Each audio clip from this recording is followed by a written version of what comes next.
On a lancé l'année dernière l'application Vélizy tout en un, qui était la version mobile de notre application citoyenne, qui permettait aux citoyens d'être au courant de tout ce qui se passe dans la ville en termes d'événements, d'agenda, et surtout ils pouvaient remonter une alerte à la mairie s'ils voyaient une dégradation dans la rue. Hop, il prenait la photo, il l'envoyait, c'était géolocalisé, donc ça a très bien marché, on a eu des très bons retours. On a surtout eu des retours aussi de demandes d'évolution, parce que typiquement la fonctionnalité d'alerte, il fallait que les gens soient devant l'événement pour qu'ils prennent la photo, ils ne pouvaient pas l'envoyer a posteriori, une fois qu'ils rentraient chez elles le soir. Donc là, on a pris un peu toutes ces demandes et on va lancer également une version 2 de l'application mobile Vélizy tout en un, qui est beaucoup plus ergonomique et qui permet de faire plus de choses.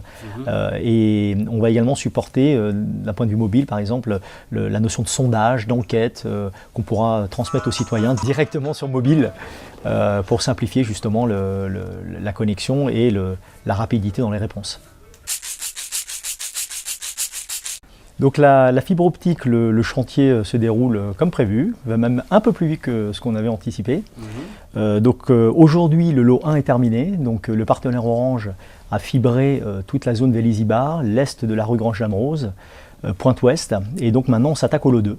Donc à fin 2016, il y avait à peu près 600 logements éligibles à la fibre, c'est-à-dire qu'ils pouvaient déjà, même à l'offre commerciale, ils pouvaient déjà prétendent à ouvrir une souscription fibre optique. Et là, donc, le déploiement continue. Donc là, on a notre député maire a annoncé lors des vœux vendredi dernier donc, le lot 2 qui s'ouvre, donc qui va correspondre au quartier du Clos. Et suite à cela, donc, on entamera le dernier lot, qui sera le lot 3, et qui se concentrera principalement sur la zone donc, du Mail et donc de tout ce qui est Louvois, donc la future rénovation qui est en cours de construction. Alors le portail citoyen, c'est une refonte du site internet, mais ça va au-delà d'un simple site internet. Donc c'est vraiment on l'a imaginé pour mettre le citoyen au centre de l'application.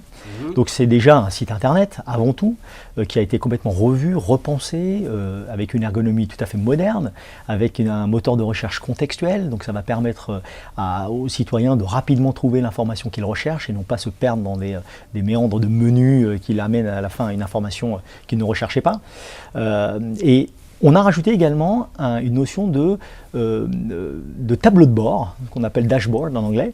Et une fois que le citoyen se sera connecté, parce qu'il peut également se connecter avec ses informations de connexion qu'on lui communiquera, il va pouvoir accéder donc à son propre environnement pour qu'il puisse personnaliser sa page d'accueil. Par exemple, s'il veut voir les derniers articles de la collectivité, il peut le mettre en avant-première sur sa page une fois connecté. Il peut voir les dernières annonces, ses derniers prêts de la médiathèque.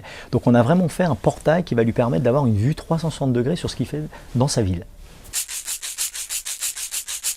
Le Wi-Fi, idem, c'était une des propositions de notre campagne à l'époque. Donc le Wi-Fi, on est aujourd'hui à une dizaine de sites de déployés.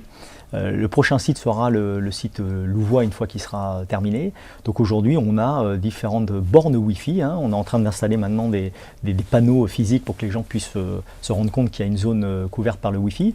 Donc aujourd'hui, évidemment, à l'Hôtel de Ville, le Square des Cèdres, Ariane, le gymnase Borotra. Donc on a mis différents points.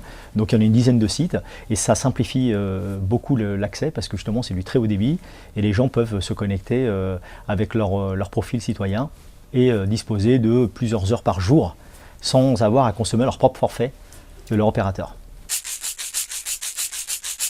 On est en train de lancer une analyse aujourd'hui de nos besoins sur la ville pour pouvoir gérer plus simplement et à distance et avec une certaine traçabilité de la notion de serrure. Donc c'est-à-dire qu'aujourd'hui les serrures connectées, il y a beaucoup de startups de plus en plus dans le monde qui commencent à lancer des produits autour de ça.